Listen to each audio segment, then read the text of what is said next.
नाशिकमध्ये मुसळधार पाऊस सुरू असून गोदावरी नदीनं धोक्याची पातळी ओलांडली आहे।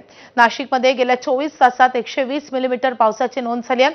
जिल्ह्यातील धरणांमधील पाणी साठ्यात मोठी वाढ झाली आहे। नाशिकच्या दुतोंड्या मारुतीच्या छातीपर्यंत पुराचं पाणी आलंय, तर नदीकाठच्या नागरिकांना प्रशासनानं सतर्कतेचा इशारा दिलाय। रामकुंड परिसरातून आढावा घेतलेला आहे आमचे प्रतिनिधी शुभम बोडके यांनी। तर नाशिकमध्ये दुतोंड्या मारुतीच्या छातीपर्यंत पाणी आलेलं आहे। त्यासोबतच रामकुंड परिसरातील अनेक मंदिरंही पाण्याखाली गेलेली आहेत। त्यामुळे नाशिककरांना नदीकाठच्या घरांना आता सतर्कतेचा इशारा देण्यात आलाय।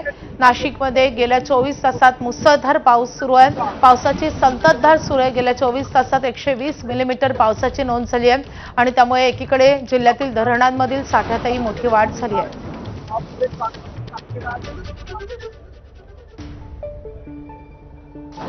तर नाशिकमध्ये जोरदार पाऊस सुरू असल्यामुळे गोदावरी नदीला पूर आलाय।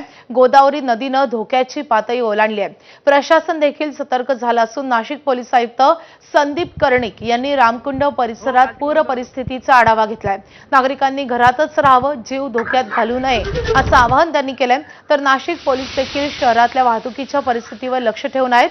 प्रशासनाला सहकार्य करण्याचं आवाहन पोलीस आयुक्त संदीप कर्णिक यांनी केलंय।